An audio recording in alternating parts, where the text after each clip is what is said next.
I loved him for 10 years, but I accidentally witnessed my husband Ethan and a female streamer making out in the elevator. When I confronted him with red-rimmed eyes, he said, "I still love you, but you're old and boring now." Ethan turned and pulled his mistress close. "Sophie is young, and she looks a bit like you. That's proof enough that I still love you." I was infuriated by his absurd logic. So in his eyes, cheating was his way of showing devotion to me. I immediately posted photos of him and his mistress cheating online. But Ethan locked me in the basement and forced me to kneel and apologize to Sophie.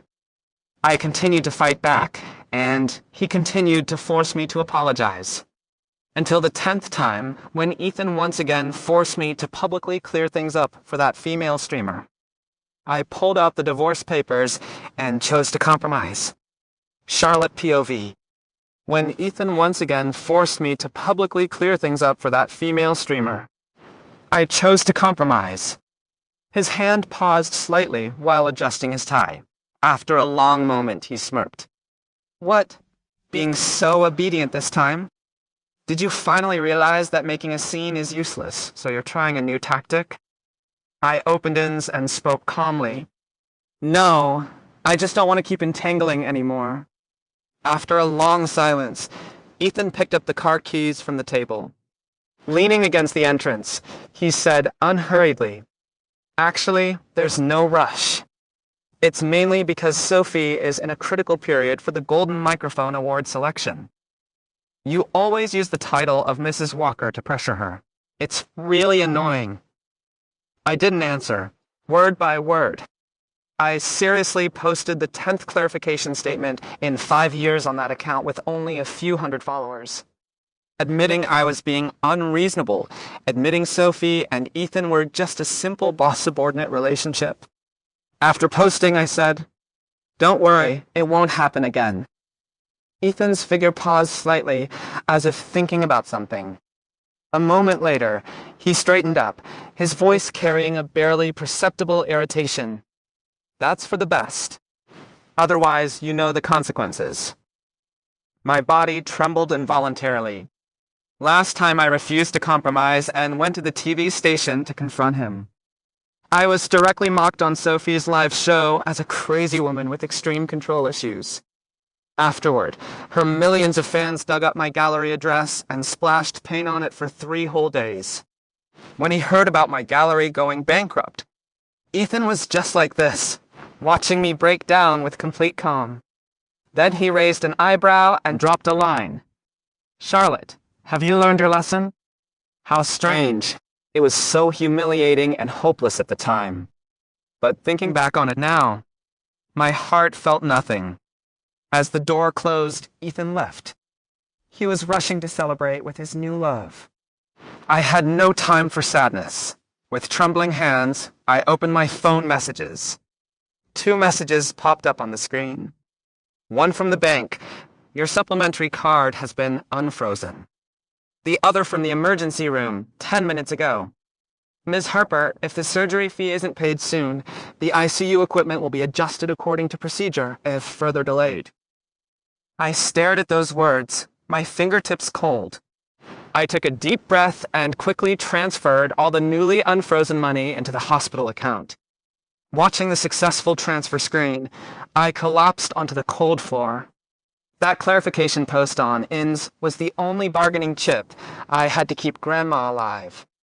As long as the money arrived, the equipment wouldn't be removed, and Grandma could hold on until surgery day. I lifted the back of my hand to wipe the cold sweat from my forehead. My gaze falling on the critical condition notice the caregiver had just sent.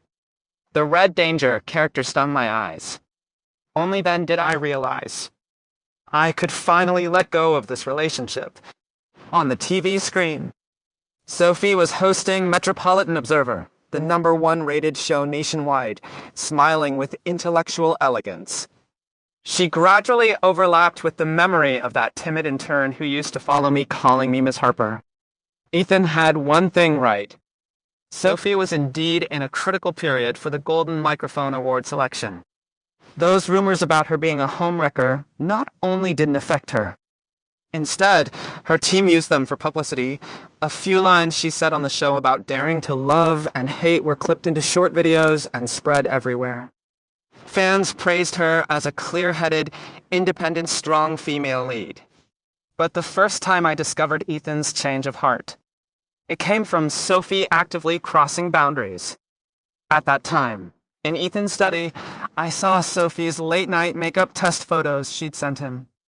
During that period, all the socialite wives I knew were advising me to be magnanimous. But I hated that Ethan betrayed our vows. Hated that he forgot who stayed up late writing business proposals for him until she had a stomach bleed during his most difficult startup days. Yet he himself took a substitute who looked a bit like my younger self, thriving in high society. I was unwilling and refused to compromise. Until that time, I confronted him with a contract for the multi-million-dollar mansion he'd given Sophie.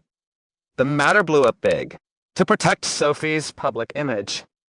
Ethan decisively chose to suppress the news and locked me in the villa for a whole week.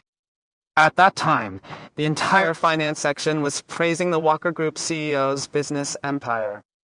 I was so provoked I went crazy, screaming at Ethan when he came home. Ethan patiently let Sophie leave first, which made me break down even more. I threw that property deed with Sophie's name on it in his face, calling him an immoral bastard. In the end, he said coldly, "Yes, I am keeping her, so what? If you can't take it, then get lost." When those words landed, both he and I froze. But in the end, I was the first to speak. I became even more hysterical than before. Why should I be the one to leave? Why should I fulfill you and that bitch? Ethan Walker, you owe me for life. You and her should be condemned forever. Charlotte POV. After that argument, we parted on bad terms. Ethan didn't even come home anymore. The only way I could know his whereabouts was through Sophie's talk show previews. Under multiple blows, I made an extreme decision to drag them both to hell. I compiled evidence of Ethan's suspected irregular operations during his startup period, as well as Sophie's use of charity funds for money laundering, planning to send it directly to the regulatory department. But before I could click send on the email, Ethan made his move. He not only froze all my supplementary cards, he also used his connections to cut off the imported medicine supply for my grandmother in the ICU. That was the last lifeline keeping Grandma alive. The moment I learned the news, I broke down. I didn't even notice the provocative posts Sophie made on ends. I frantically dialed his number and screamed, "Ethan Walker, you clearly know Grandma's surgery is this week. You clearly know stopping the medicine will kill her. How can you be so heartless?" But Ethan remained unmoved. The sound of papers rustling came through the phone, terrifyingly calm. Only after I collapsed exhausted on the cold floor did he speak casually. "Charlotte, don't expect me to go easy on you. You know, Sophie's new show still needs a newsworthy guest. Tonight at 8, come to the station to record a clarification interview. As long as you perform well, the medicine will naturally be renewed." In that moment, my heart suffocated like never before. I couldn't even believe the cold-blooded man on the phone was once the boy who ran through half the city in a snowstorm just to buy me a cake. It was also in that moment I finally understood. The Ethan who loved me had long been dead. Dead in the decadence of fame and fortune. For Grandma, I could only wipe my tears. It was also that day, looking at my haggard self in the mirror, I finally decided to end this marriage that had made me unrecognizable. But what made me miserable was far from over. Grandma's illness couldn't wait. I could only choose to compromise. That night at 8, I appeared on time at the TV station studio. The moment the spotlight came on, I felt a moment of disorientation. Once, I was a regular here. When Ethan first took over the group's media division, countless all-nighters were spent with me in the corner of the studio, helping him revise scripts and supervising rehearsals. Back then the staff respectfully called me Miss Harper. But now, I sat on a cold bench at the edge of the guest seats, while Sophie sat in the main seat, wearing a pure white business suit with exquisite makeup. The live broadcast began. Sophie smiled warmly at the camera. Today we have a special guest. She was once Mr. Walker's capable assistant, but for various reasons, regrettably departed. Let's welcome Ms. Charlotte Harper. She emphasized the words, regrettably departed, heavily. Immediately after, a series of photos appeared on the big screen behind me. They were candid photos of me without makeup from the past few years when I was exhausted, contrasted with Sophie's polished and retouched images. Sophie pretended to be shocked and cover her mouth. I heard your mental state hasn't been very good recently, always imagining non-existent business disputes. Actually, Mr. Walker has always been very understanding toward you, even keeping a nominal position for you at the company. Look, this is the mental health fund Mr. Walker set up for you, as long as you're willing to cooperate with treatment. She took out a document and waved it in front of the camera. That wasn't any fund document at all. It was clearly a mental evaluation application. I jerked my head up to look at Ethan in the audience. He sat in the first row, hands folded, watching all this coldly, tacitly agreeing that I was a lunatic. My hand, holding the microphone, was trembling. I wanted to refute, but a cold prompt came through my earpiece from the director. Miss Harper, if you don't want the hospital to lose power, please answer according to the script. That was Grandma's ventilator lifeline. There absolutely couldn't be a power outage. I closed my eyes and swallowed my hatred. Under the gaze of millions of viewers, I nodded mechanically. Yes, my mental state isn't good. I misunderstood, Ms. Sophie. I don't deserve Ethan Walker. In that moment, the comments exploded. The studio's big screen scrolled real-time viewer comments, each one cutting to the heart. OMG, so she's crazy? I knew there was no way Goddess Sophie could be a homewrecker. This woman looks abnormal. No wonder Mr. Walker dumped her. A mental patient coming out to attack people? Suggest sending her straight to the asylum. Don't let her harm society. Crowdfunding to send her in. I'll contribute $5. I'll contribute $10 to cleanse Mr. Walker's eyes. That half-hour live broadcast felt like a lifetime. The moment the director called cut, Sophie immediately dropped her compassionate facade. She walked up to me, and in a voice only we could hear, laughed contemptuously. Charlotte, you see, this is how public opinion works now. As long as I control the narrative, I can make black seem white. Mr. Walker values his reputation. Your so-called past affection is worthless compared to my ratings. I walked out of the TV station in a daze. The night wind was cold, making my bones ache. I thought this was rock bottom. As long as I could save Grandma, enduring some humiliation was nothing. At least I still had Grandma.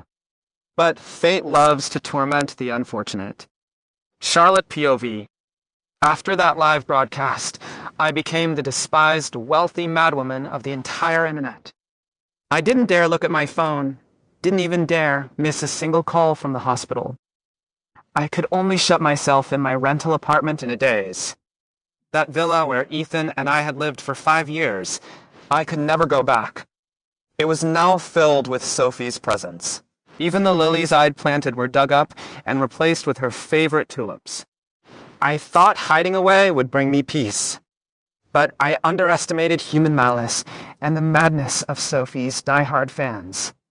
In just one day, my address, phone number, and even the hospital room number where Grandma stayed were all dug up by Sophie's fans. On the third morning, I was just preparing to cook and take food to the hospital. The moment I opened the door, a bucket of stinking red paint splashed toward me.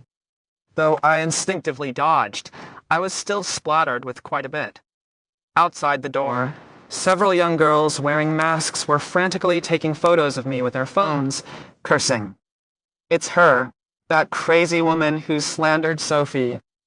Looking so shabby, she dares to bully our goddess.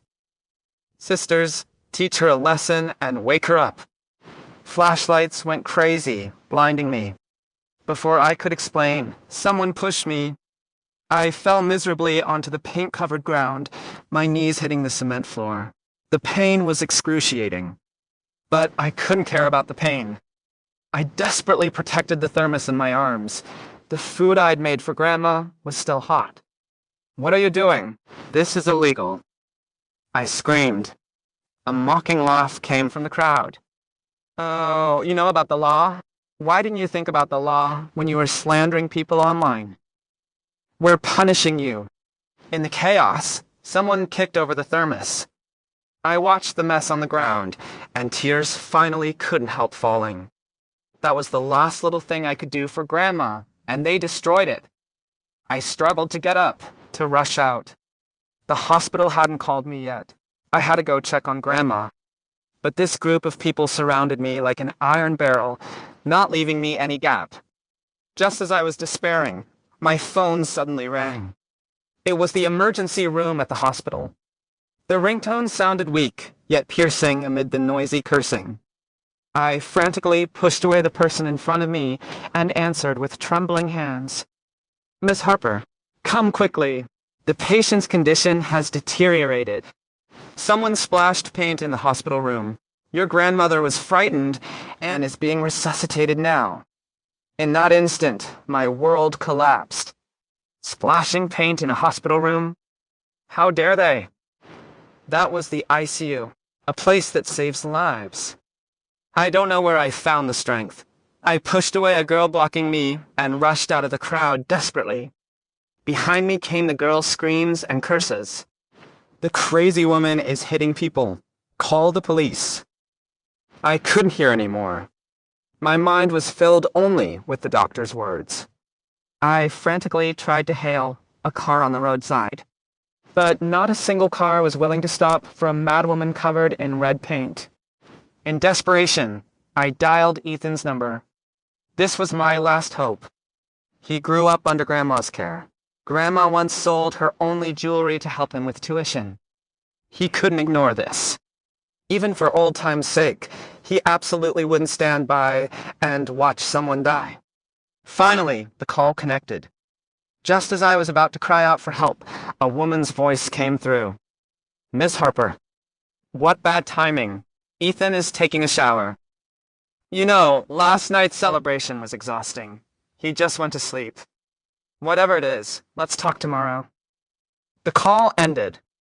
I stood on the street holding my phone. Heavy rain poured down, washing away the pain on my body, but unable to wash away the bone-deep cold in my heart. Charlotte POV. The rain kept falling. I begged a kind truck driver to take me to the hospital. But when I stumbled into the inpatient building, everything was already too late. Yellow police tape was pulled up at the elevator entrance. Several security guards stood around with serious expressions. I frantically tried to rush in, but was held back firmly. "What are you doing? You can't go in." "Please, I'm a patient's family member. My grandmother is being resuscitated. Let me in." My face was covered in rainwater mixed with paint, my voice hoarse beyond recognition.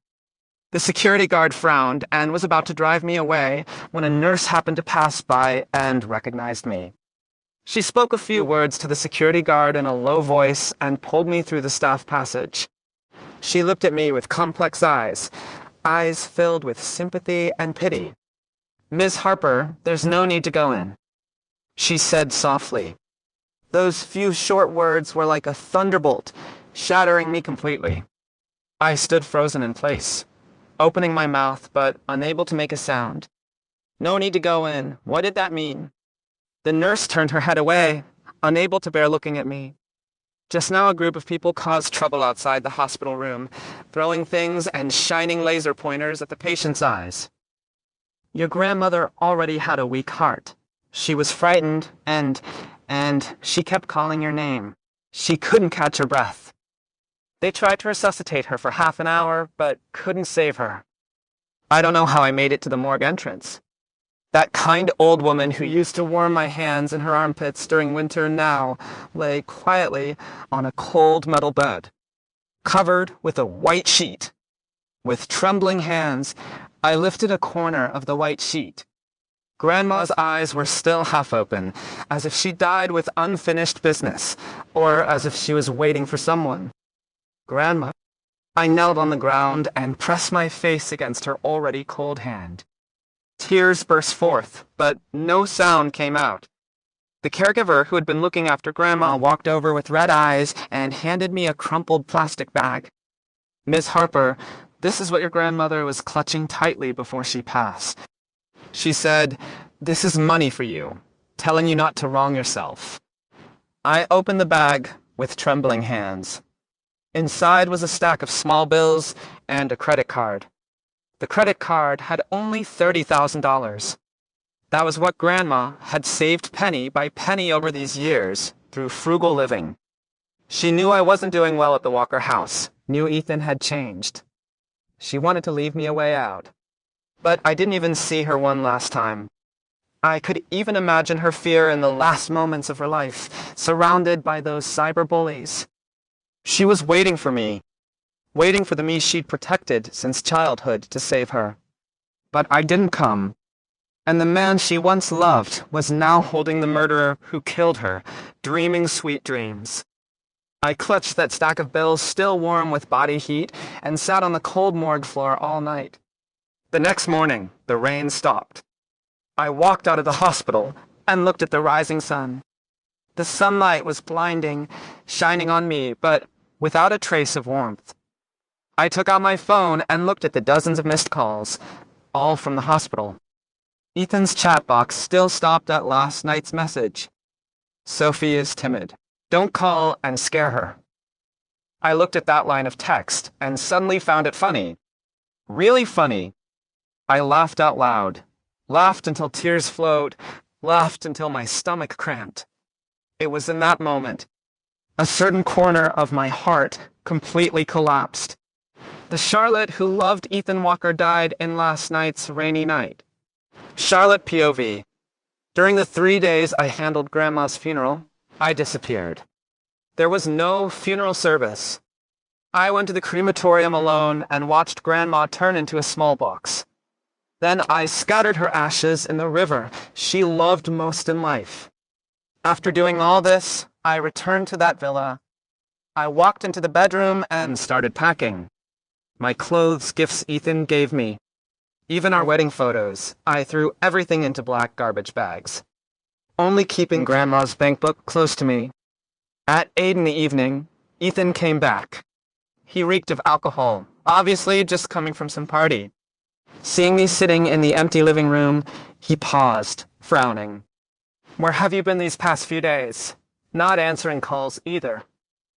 "Sophie said you called her that night? Didn't I tell you she was preparing for interviews, not to disturb her?" He loosened his tie while complaining casually, his tone carrying a natural sense of reproach. I sat on the sofa, quietly watching him, watching this face I'd loved for a full 10 years. At this moment, it felt terrifyingly unfamiliar. "Ethan," I spoke. "Let's get divorced." "I've already submitted the divorce registration. Whether you sign or not, it will go through the court process." Ethan's movements paused, then he laughed mockingly and threw his tie on the sofa. "This again? Charlotte, are you kidding me or what? Still making a fuss 3 days later over a stupid award? How long are you going to keep this up?" He obviously thought I was still angry about the live broadcast. I took out the divorce agreement I'd already printed from my bag and placed it on the coffee table. "I've already signed. I don't have any demands regarding property division. As long as you sign, I'll leave right now." Ethan's eyes finally turned cold. He picked up the agreement and glanced at it as if he'd heard the funniest joke. "Leave with nothing? Charlotte, are you insane? Without me, where can you go?" He didn't believe at all that I would really leave. In his eyes, without him, Ethan Walker, Charlotte Harper, was like a dodder vine without water, couldn't survive 3 days. That's none of Mr. Walker's concern. I stood up, picked up my already packed suitcase, and walked straight toward the door. Ethan was enraged by my attitude. He strode over and grabbed my wrist, his grip so tight it felt like he wanted to crush my bones. Charlotte, stop right there. I'm giving you a way out, and you're taking it. Don't be ungrateful. Next week, Sophie and I are going to the Maldives. You come too. Consider it my apology. Will that work? I looked down at my wrist, now red from his grip, and suddenly smiled. Mr. Walker, your apology is too valuable. I can't afford it. Also, let go. Otherwise, I'll call the police right now and report you for marital rape. Ethan looked at me in disbelief, as if seeing me for the first time. After a few seconds of standoff, he roughly let go of my hand, his face dark enough to drip water. Fine, impressive. Walk out that door, and don't even think about coming back to beg meat. I want to see just how long you can keep this up. I didn't look at him again. I pulled my suitcase and walked out the front door. Sitting in the taxi, I took out my backup phone and dialed a number. Police? Regarding evidence that Walker Group is suspected of using shell companies to launder money for a certain foundation, I've compiled everything. I want to file a real name report that Sophie incited fans to cyberbully someone to death. All the evidence is on that USB drive.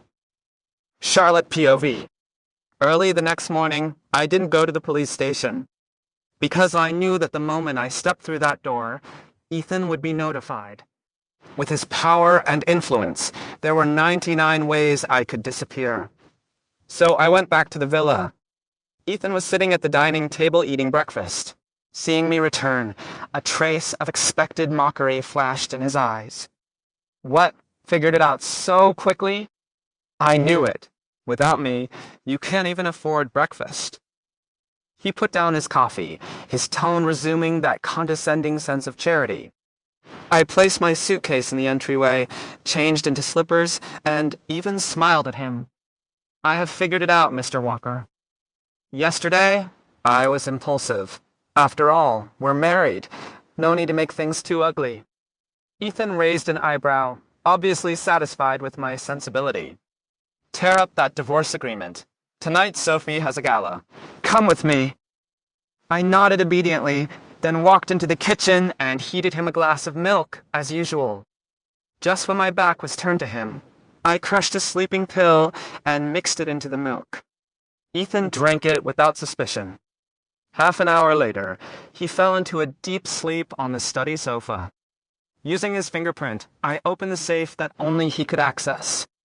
Inside were not only Walker Group's core secrets, but also the original ledgers of Sophie's money laundering through charity projects over the years, as well as Ethan's stock market manipulation records done secretly to promote her.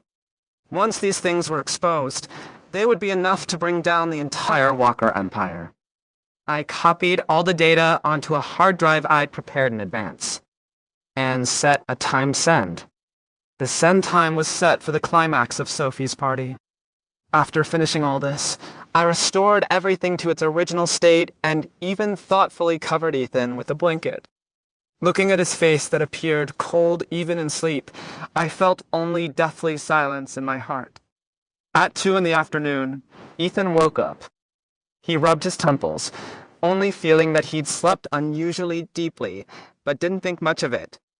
Seeing I was still home, he was in a good mood and casually tossed me a black card. Go buy an outfit. Tonight's gala is very important. Sophie is announcing her promotion to deputy director tonight. Remember to congratulate her. He truly perfected humiliation. I took the card and responded meekly. Okay, I'll give her an unforgettable gift. Ethan smiled, thinking I genuinely wanted to please Sophie. Charlotte, as long as you're sensible, the position of Mrs. Walker will always be yours. With that, he got up to handle company matters. Watching his car leave the villa, I turned around, cut that black card in half, and threw it in the trash. Then, pulling my already prepared suitcase, I left without looking back. Afternoon. Terminal 3. I sat in a corner of the departure hall, watching planes take off and land through the floor-to-ceiling windows. The boarding announcement came through the speakers. My phone screen lit up. It was a video call from Ethan. I hesitated for a second, then answered anyway. I wanted one last look at him celebrating at Hell's Gate. The video connected. The screen showed a magnificent ballroom. Ethan wore a perfectly tailored black suit, holding champagne, with Sophie in a red dress, looking stunning on his arm. The background was full of flattering voices and camera flashes. "Charlotte, why aren't you here yet?" Ethan frowned slightly. Even through the screen, I could feel his displeasure. "Sophie's speech is about to start. All the city's media are here. As my ex-wife, your absence makes me look bad." Sophie also leaned over and smiled fakely at the camera. "That's right. Everyone's waiting for you. Tonight is my highlight moment. It won't be perfect without your blessing." Looking at them, I felt like I was watching two clowns. "Ethan," I spoke, "I'm not coming. But the big gift I prepared for you will arrive in 10 minutes. Ethan paused, then laughed mockingly. He obviously thought I meant an actual gift, even teasing somewhat. "Okay, looks like you really have learned to behave. As long as the gift is substantial enough, I'm not unwilling to forgive your previous tantrums. If you want to go out and clear your head, that's fine too. When you figure things out and come back, the Walker family will still have a place for you." Even now, he still thought my so-called leaving was just throwing a tantrum. Still thought I, Charlotte Harper, couldn't leave him, Ethan Walker. "Ethan." I called his name again. "Enjoy these last 2 minutes. Because after tonight, you'll never have another chance to talk to me like this." The smile on Ethan's face froze. He seemed to finally sense something was wrong. "Charlotte, what do you mean? What are you doing?" I didn't answer again. I hung up directly. Then, in front of the security cameras, I pulled out my SIM card. With 2 fingers, I snapped it in half. I casually threw both the phone and broken card into the nearby recycling bin. The announcement came through again. "The flight to London is about to depart. Passengers who have not yet boarded, please hurry." I pulled my suitcase and turned toward the gate. On the big screen behind me, the live broadcast of Sophie's party had just switched on.